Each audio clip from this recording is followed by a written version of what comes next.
नमस्कार दोस्तों, मेरे YouTube चैनल पर आप सभी लोगों का स्वागत है।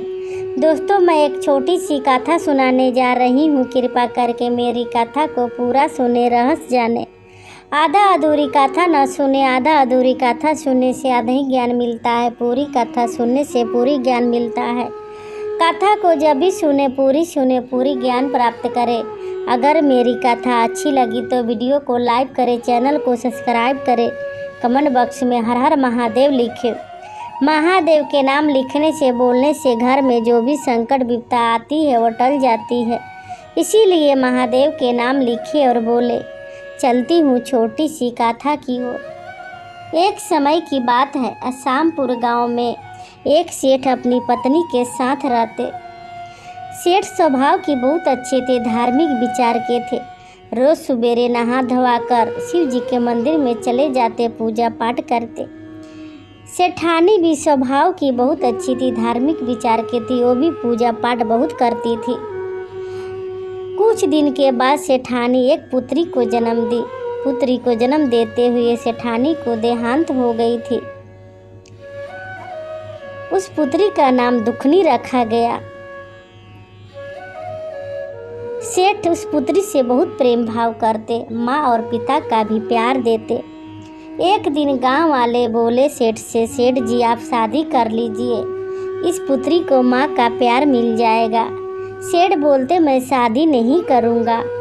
फिर गांव वाले यही बात बोलते, सेठ जी आप शादी कर लीजिए, इस पुत्री का माँ का प्यार मिल जाएगा। सेठ गांव वाले को बात नहीं मानते, शादी नहीं करते। गांव वाले हमेशा यही बात बोलते। एक दिन गांव वाले को बात मानकर सेठ जी शादी कर लिए, पत्नी घर लाए। जब पत्नी घर आई तो उस पुत्री से प्रेम नहीं करती, माँ का प्यार नहीं देती।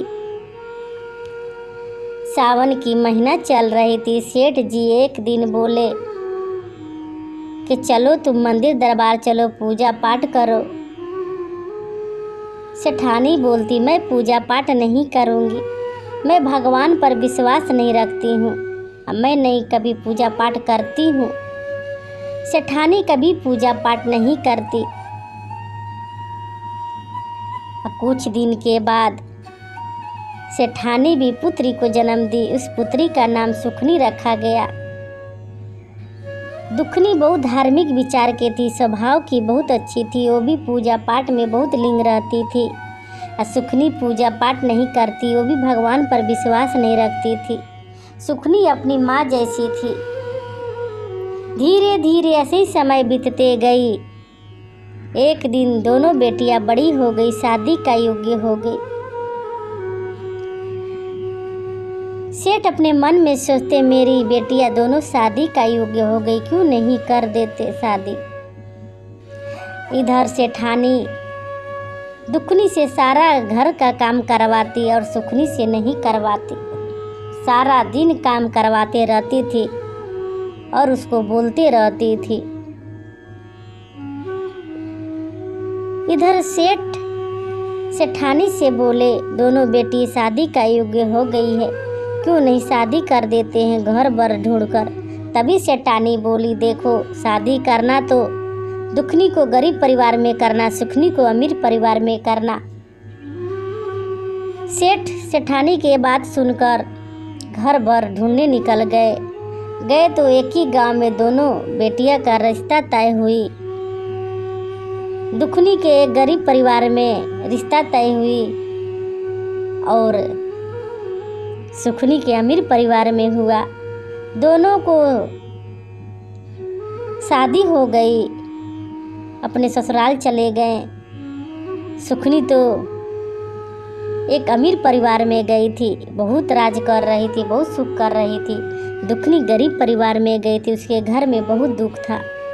रोज के रोज कमाना, रोज के रोज खाना, कभी कभी तो उसके घर में चूल्हा भी नहीं जलता था। बेचारी दुखनी दूसरे के घरों में झाड़ू पोछा करने लगी, जो भी मिलता अपना घर का गुजारा करती, घर का खर्चा चलाती। उधर सुखनी बहुत सुख करती थी। धीरे धीरे फिर से समय बीतते गई। कुछ दिन के बाद दुखनी को एक बेटा और बेटी हुई। उधर सुखनी को भी 2 बच्चे हुए। बेचारी दुखनी दूसरे को घर में काम करती। दुखनी भी बहुत धार्मिक विचार की थी, भगवान को हमेशा याद करती थी। और सुखनी कभी याद नहीं करती थी, कभी पूजा पाठ भी नहीं करती। एक दिन सुखनी दुखनी के घर में आई और बोली, तुम इधर उधर काम क्यों करती हो, मेरे घर में क्यों नहीं कर लेती हो? मुझे भी एक काम करने वाली को रखना है, मेरे घर में काम कर लिया करो, मैं रोटी चावल सब्जी दे दिया करूँगी। दुखनी बेचारी अपनी बहन के घर में काम करने लगी। सुखनी बसिया चावल, बसिया रोटी, बसिया सब्जी उसे पकड़ा देती थी। बेचारी दुखनी कुछ नहीं बोलती थी, घर लेकर आती, खुद खाती, बच्चे को खिलाती, अपने पति को भी खिलाती। एक दिन बच्चे अपनी माँ से बोले, माँ मुझे खीर खाने को मन करता है, मौसी के घर से खीर लाना। माँ बोलती, ठीक है बेटा, अवश्य लाऊंगी। माँ दुखनी सुखनी के घर गई और जाकर अपनी बहन से बोलती, दीदी मुझे थोड़ा सा चावल और चीनी दूध दे दो, मैं खीर बनाऊंगी, मेरे बच्चे खीर खाने को मांग रहे हैं। तभी सुखनी बोलती, तू अपनी चेहरा आईना में देखी है, तेरी चेहरा कैसी है, बड़ी आई है चावल और चीनी दूध मांगने, तुझे लज्जा नहीं आई? सुखनी अपने घर से बासी रोटी चावल उसे पकड़ाती है और बोलती, ले जाओ अपने बच्चे को खिला दो, तेरे बच्चे खीर खाने लायक नहीं हैं, तेरे बच्चे बासी चावल रोटी खाने लायक हैं। दुखनी बासी चावल रोटी नहीं लेती और बोलती, मेरे बच्चे तो खीर मांगे हैं। तो फिर सुखनी बोलती, लेना है तो लो, न तो वो भी नहीं मिलेगा।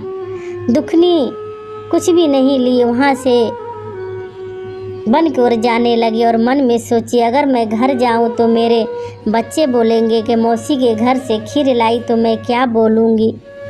ये सोचकर बन की ओर जाने लगी। चलते चलते एक गाय दिखाई दी। गाय बोली कि बेटी, मैं एक बच्चे को जन्म देने वाली हूँ, मुझे बहुत पीड़ा हो रहा है, दर्द हो रहा है, क्या तुम अपने हाथ मेरे पेट पे फेरोगी? दुखनी गाय के पेट पर हाथ फेरी तो बहुत सुंदर बछड़े को गाय जन्म दी। आगे बढ़ी तो एक नागिन बैठी हुई थी। नागिन बोली, बेटी मैं केचुल से मातल हूँ, मेरे शरीर भारी हो गया है, दिखाई भी नहीं देता है, क्या मेरे केचुल से उबारा कर दो, मेरे शरीर से केचुल निकाल दो।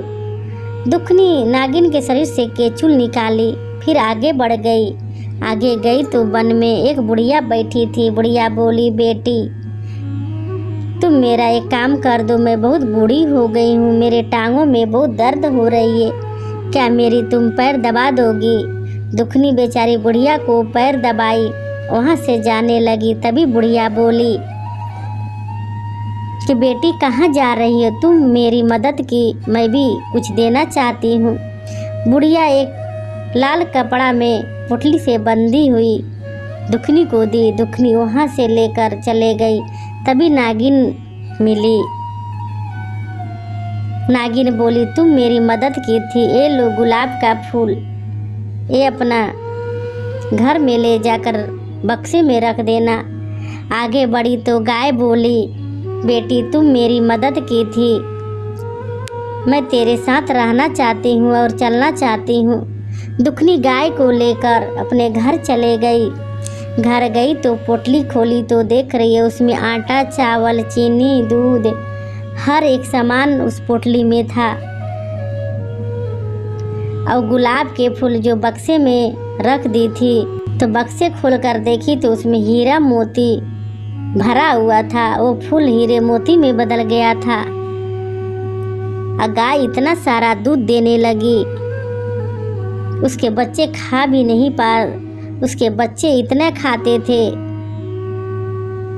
और बहुत उसके बच्चे खुश थे।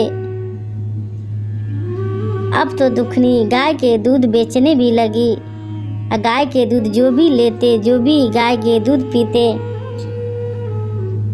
तो सभी दुखनी के पास ही आते, बोलते कि तेरी दूध बहुत अच्छी है, अमृत की तरह लग रहा है, मैं तो कभी ज़िंदगी में ऐसा दूध मैं खाई नहीं हूँ, तेरी दूध बहुत अच्छी है। सभी लोग इन्हीं से दूध लेते।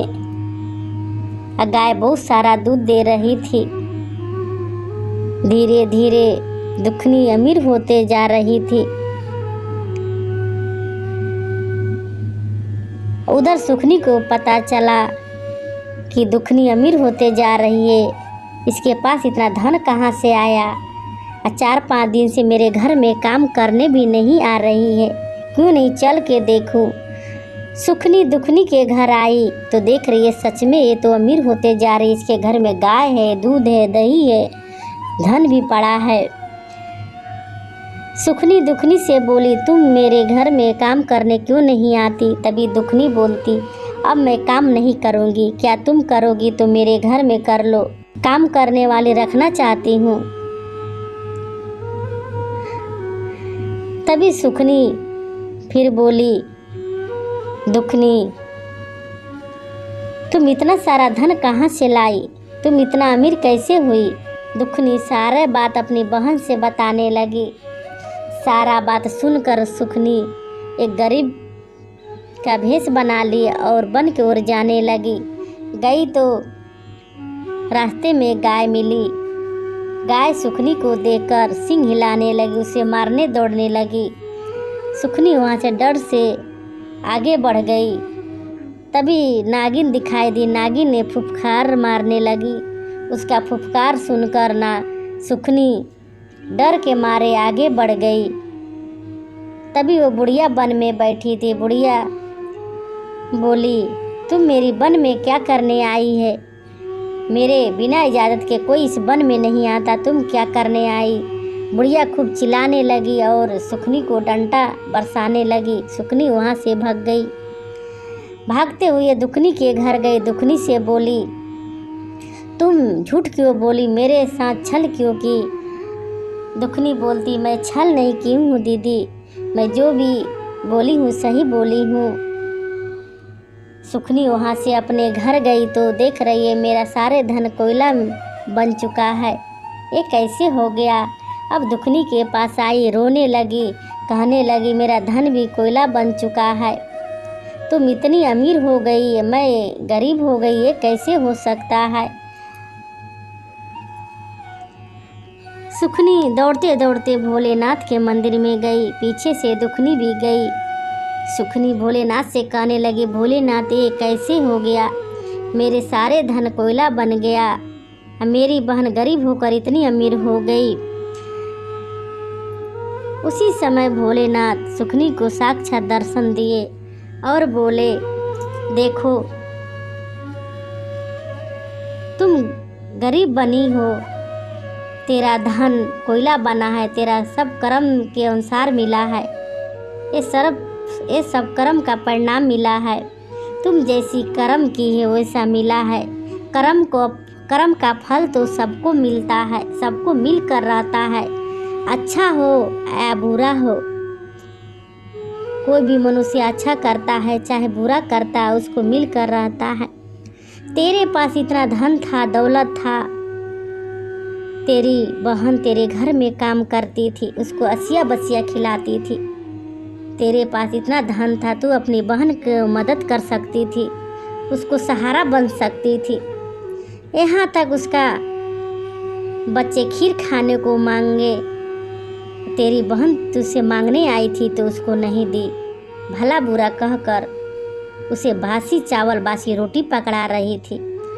अगर तुम रिश्ते के नाते नहीं कर सकती थी, रिश्ते में तो तुम दुखनी को बहन लगती थी, उस बच्चे को मौसी लगती थी, रिश्ते के नाते नहीं कर सकती थी तो कम से कम इंसानियत के नाता कर सकती थी, बाकी तुम नहीं की, अपने पैर पे अपने कुल्हाड़ी मारी। तो धन में अंधी हो गई थी कि अपनी बहन को भी नहीं पहचान सकी। भोलेनाथ के चरणों में गिरकर कहने लगी, भोलेनाथ मुझे क्षमा कर दो, क्षमा कर दो भोलेनाथ, मैं बहक गई थी। मैं अज्ञानी थी, पापी थी, मुझे कुछ समझ नहीं आता था। भोलेनाथ मुझे क्षमा कर दो, हे महादेव मुझे क्षमा कर दो। आज के बाद मैं ऐसे नहीं करूँगी। हर एक गरीब को मदद करूँगी, हर एक गरीब को सहारा बनूँगी, ज़रूरतमंदों को पूरा करूँगी। मेरा धन लौटा दीजिए भोलेनाथ। मुझे गलती का पछतावा हो रहा है। आज के बाद मैं गलती नहीं करूँगी। भोलेनाथ सुखनी को उसी समय क्षमा कर दिए और बोले, जाओ, तेरे पास जब भी धन रहे तू हमेशा गरीब को मदद करना, सहारा बनना और दोनों बहन मिलकर रहना। भोलेनाथ आशीर्वाद दे के अंतर ध्यान हो गए। दोनों बहन अपने घर गई और दोनों बहन मिलकर रहने लगी। सुखनी को सारा धन जो कोयला बना था फिर से धन बन गया, सोना चांदी बन गया। उसके घर में भी अन्न धन से भर गया, दुखनी के घर में भी अन्न धन से भर गया। दोनों बहन खुशी खुशी पूजा पाठ करती। जब भी सावन की महीना आती, पूरी सावन शिवलिंग पर जल चढ़ाती, सावन की सोमवारी का व्रत करती और गरीबों में बहुत दान पुण्य करती। महादेव माता पार्वती देखकर बहुत प्रसन्न हो गए कि मेरी भक्त सही राह पर चल दी, सही मार्ग पर चल दी। तो हम आप गरीब को दया करते हैं, मदद करते हैं, सहारा बनते हैं तो मेरे भोलेनाथ बहुत प्रसन्न होते हैं। देखिए, जब भी आपके पास धन है, दौलत है, लक्ष्मी आए, धन आए तो धर्म से जोड़े, गलत जगह ना जोड़े और गरीब को मदद करे, सहारा बने। जब हम किसी को सहारा बनते हैं ना तो मेरे महादेव बहुत प्रसन्न होते हैं, बहुत खुश होते हैं। हमेशा अपना हाथ बढ़ाएं गरीबों को मदद करने के लिए, सहारा बनने के लिए। मेरे भोलेनाथ तो दयालु है, तो सब पे दया करते हैं। तो आइए भगवान शिव को अपना गुरु बनाए, अपना जीवन धन्य बनाए, अपना जीवन सफल बनाए। मेरे महादेव मेरे गुरु भव से पार लगा देंगे। मैं अपनी कथा ऐसे समाप्त करती हूँ। मेरी कथा अच्छी लगी तो वीडियो को लाइक करें, चैनल को सब्सक्राइब करें। फिर मिलूँगी अगले वीडियो में। नमः शिवाय, नमः शिवाय, नमः शिवाय।